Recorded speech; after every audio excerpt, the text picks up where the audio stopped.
Hello and welcome everyone. My name is Deb Swanson. I'm going to be the host for this session. This time I'd like to introduce our presenters. They're Ashford faculty from the Department of Liberal Arts and Education. Here's Jen Robinson and Kathleen Kelly.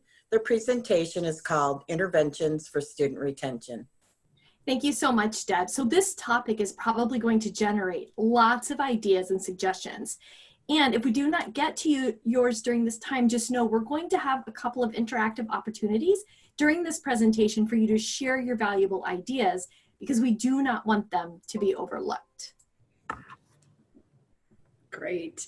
And before we begin, I do want to give a shout out to our third member, to Debbie Halewood, who's not able to be here with us today. And without her efforts and incredible intelligence, this would not be a complete study. So we're grateful for her as well.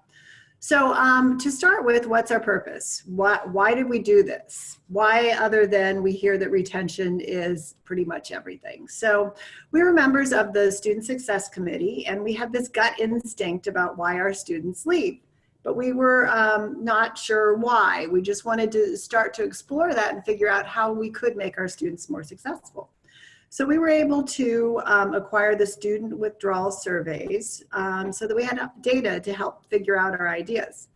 Through this process, we searched to find out some of the top reasons why students say they leave the university.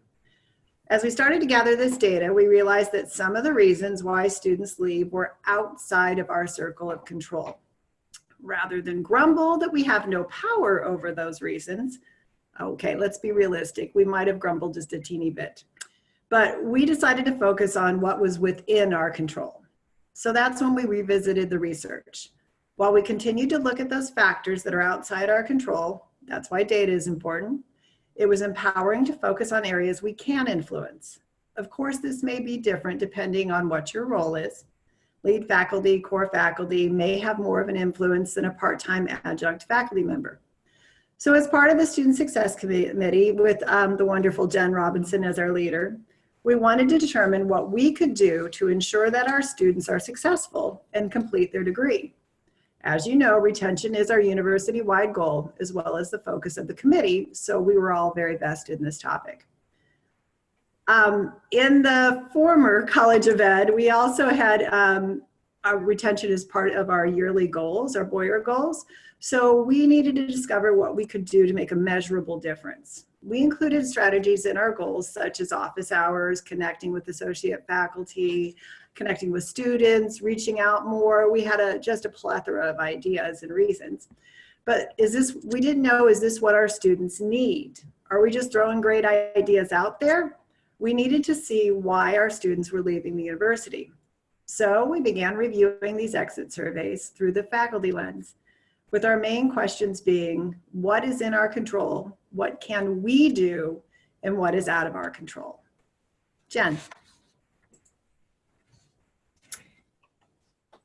So we want to make sure that we want to make a change to encourage more students to meet the goal of graduation. So we wanted to stick with our university retention definition, which is determined if the student is still enrolled 1 year to the day from when they started Ashford. So before we go any further, what I'd like you to do is take a moment to type a few things into the chat. What are some reasons you think students leave, or some ideas that you've heard from students about why they leave? But when you type them in, I'd also like you to put a little parentheses after it and just indicate which of those are potentially in your control and which of those are probably not in your control. So you can designate in and out for in control and out of control. So if you could just put some of your ideas in chat for why students leave Ashford. Exactly, Ali, family issues, financial challenges, hard to manage life, work and school, all of that balancing, right? So some of these are in, some of those are out. Feelings of isolation, absolutely, and flexibility, too much stuff going on. Brian, absolutely, time. Kate, feeling overwhelmed. Oh, so some of that could be inner control. Intriguing, Kate. Intriguing. So we all know at least one student who's left us, and all odds are we know at least more than one student who's left us.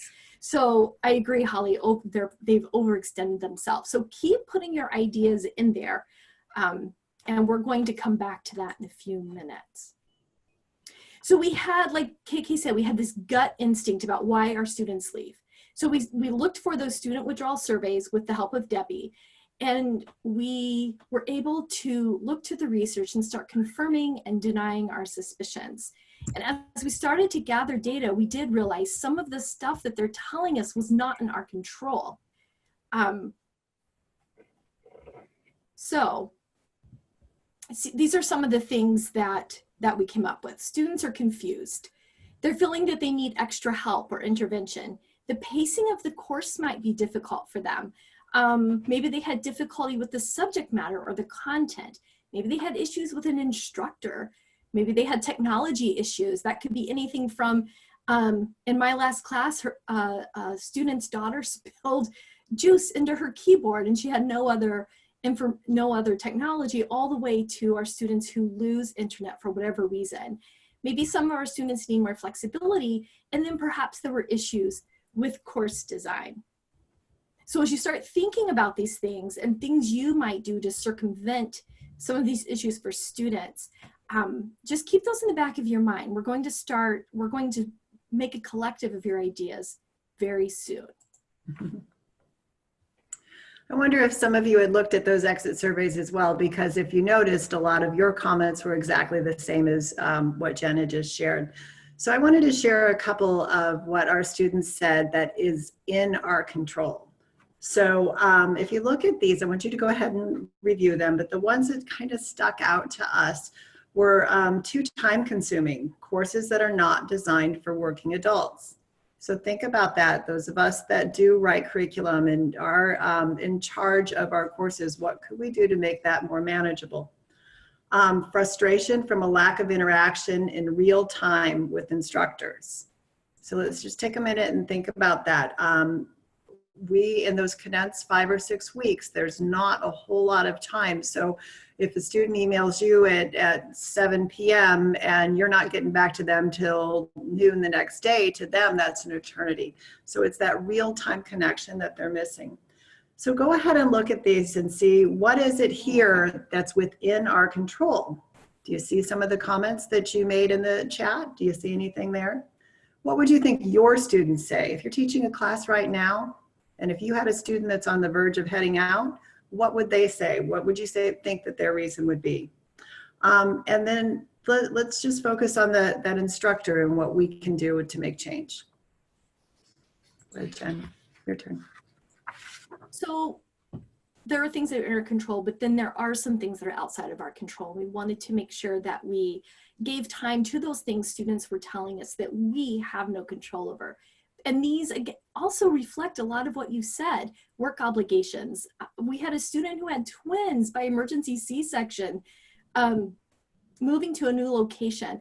A lot of what came up was related to military movement, movement that is very quick deployments and needing to seek out further education for promotion in the service.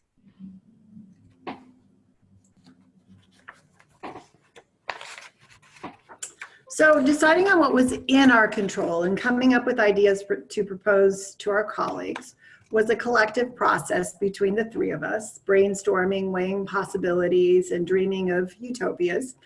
However, the bottom line remains, what can we control? Ideas that were pragmatic and that could garner buy-in from all of us was priority.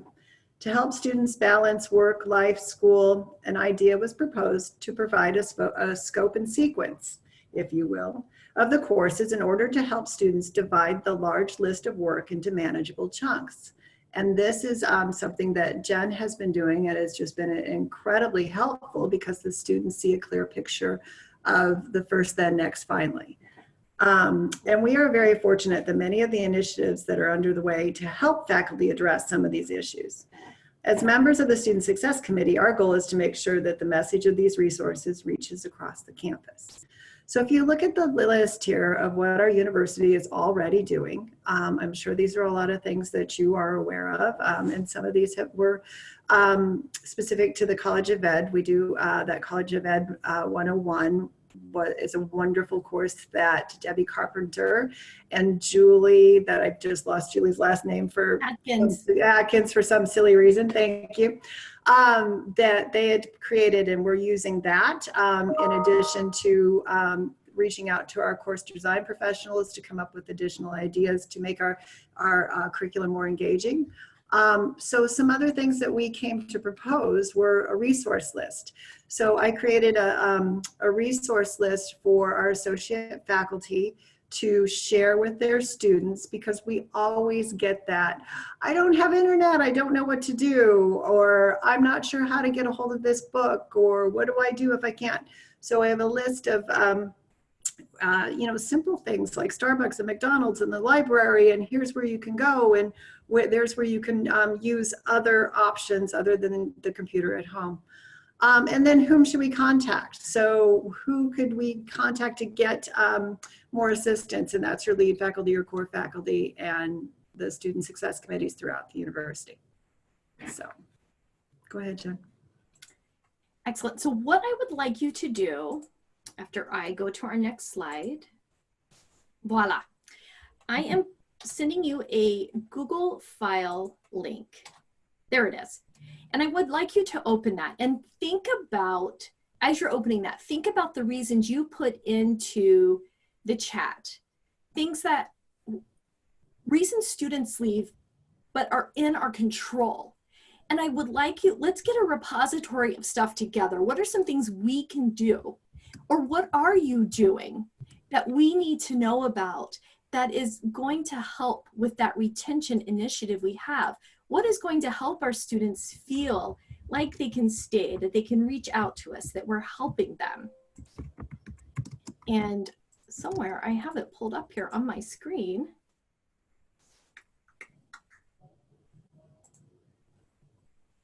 Everybody gets to see my email. There it is. Oh, wow. I love this. So videos, walking through difficult parts of the class, that is something I do as well. I do lots of videos, office hours, study buddies, text me, call me, providing dedicated mentoring. I love to see that video aspect. I do lots and lots of videos. Tisha's offering in the chat, always offering to meet and chat with students. I'm just going to add that into our Google file, Tisha, because that's really important. If I can, everyone's typing, I love it. We have so many things going on in here. I want to take a look here, Jen, just a little bit further to what would solve some of those problems. So the problems that my instructor is not available, my instructor is not responding. So what can you share of this list here that you can share with your associate faculty? What ideas, think about that, do you think you can encourage them to use in their class as well? So I think that's always difficult to put out there because you don't want to tell them to do this, but look at this list and think what is most manageable for them. And then, of course, what can we do? So take a look at the list and see what are you not doing that you would like to add. I love these. I love flexible late assignments, accepting things late with no penalty, even after the class. I do that too. I extend that due date for missing work, for whatever they need to get in. I do extend that a bit. I'm going to read this one, Jen. Answer my phone and chat with them while I'm in the car with my kiddos. Makes them know that I am balancing work and family just like they are with kids, school, and work. I think that's absolutely brilliant because they quite often think we're sitting in front of the computer all day long and that's all we're doing. So to let them know, yeah, exactly. To let them know that we're living the same life, I think is very eye-opening for many of our students. I talked with I can't remember who, about a year or two ago, and she had been on a panel with students, and they really honestly did not believe that we were real people. They thought that it was just a bot that was answering them and responding, and And I thought, holy cats, I'd sure get a lot more done that way. But no, that's not who we are. Yeah, one thing I do, so when I have office hours, many times my students feel like they need to have a perfectly quiet environment, and that they can't meet with me if their kids are home or they're cooking dinner. And I tell them I'm a mom, I'm a teacher. If I can't handle kids in their background, then I'm in the wrong profession. So we make it as real as possible. I have met more kids and spouses of students through office hours than I ever would at any other time.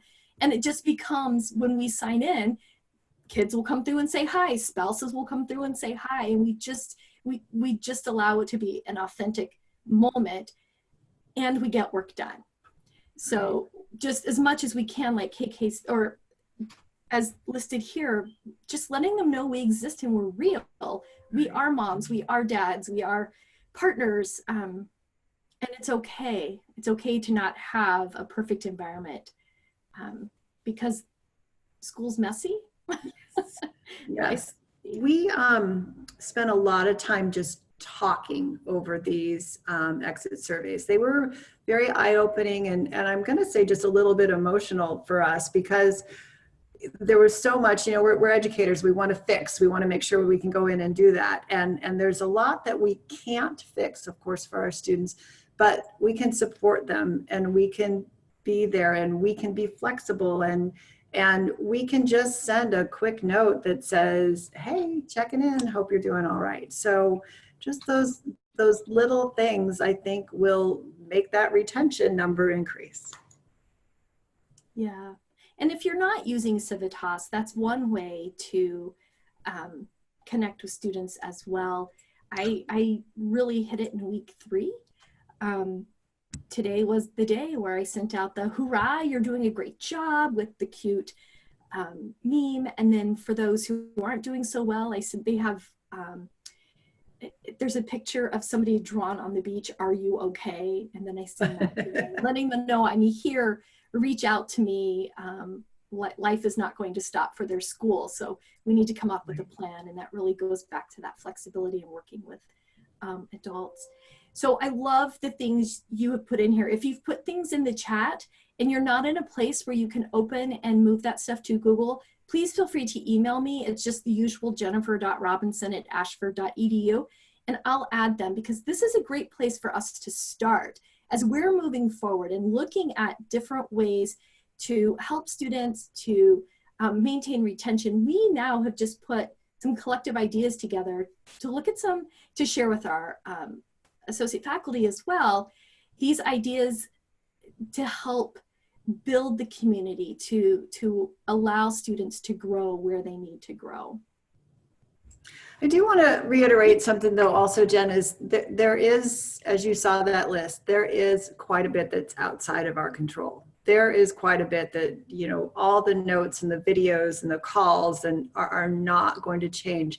So we need to accept that also, especially when we look at what we're required to do. But if you cannot change some of the big ticket issues that twins in the C-section, that's beyond our control. So be aware of that too. And when you see those numbers drop, then just think about, was that within your control or not? And what can you do differently next time if it is? I do want to share real quick what Tamika said, because I thought this was fabulous. Did you see this, Jen? She met a family at graduation who said they watched her videos together, so the whole family knew what the mother needed to do that week. I think that is fabulous. That just brought in Tamika's connection, the community, and just what we're looking to do. I love that idea. Now I do time management suggestions for my students, where it's just a very simple Excel file. I do Tuesday through Monday, ideas for what they can do each day, just to show them how they can have a day off if they're able to create just a way to spark planning ahead and keeping the end in mind, so that they can have some downtime. And I tell them it's really important. In fact, I sent for the Veterans Day email, I told them they're not allowed to sign on to their computers at all, because I'm not going to. So just things like that. When there was a presentation yesterday about empathy that I thought was really important. And for those times when students do leave, having empathy for them. It sounds like you're in a really frustrated spot. It sounds like you're really overwhelmed. Just having that empathy allows them to know we're still human and we get that life is messy. So keep that link. Yeah. And I can share. We need to share these ideas. We need to put these, enough of the isolation. It's time to just share these with everyone. If you've got these great ideas, put them out there. Absolutely. Okay. Well, here we are. In conclusion, when teaching and revising courses, consider the reasons why our students leave. Think about your course revisions and how can you make your classes more engaging, more exciting, more relevant. And what can you do to create interventions for your students for retention? And who can you partner with to create interventions for student retention? So who can you work with? Who's your buddy teacher that you can share ideas with and knock those back and forth? Thank you guys. Thank you so much for coming. We really appreciate you. Is there any questions anybody wants to post in the chat before we sign off? We do have a couple extra minutes. If you do want to put those in there. Go, Julie, ask your question. Can I ask it like this, using my Yes, of course. So I was just wondering if there's any single question or group of questions on the exit surveys that ask about what steps or actions a student might have taken before deciding to leave. In other words, do they do it, you know, this is the way the world ends, not with a bang but a whimper? Do they just silently leave?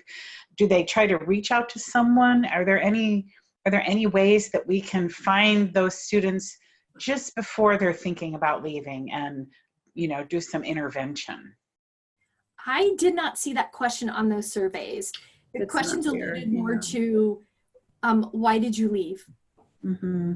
So but that would be a wonderful thing for you to start, Julie, to make that connection with the advisors. You know, if we could get the advisors, I know with Civitas we're trying that, is to get the advisors to be more connected to the faculty and vice versa. But I think that would be great if we could get that word out to the advisors to just knock a note to the faculty to see what we could do. So that's a great idea, Julie. Typical Ashford, you ask a question and then you get things. Yeah, after the fact, yeah. It sounds like an IRB. We'll just say it that way. Any other questions?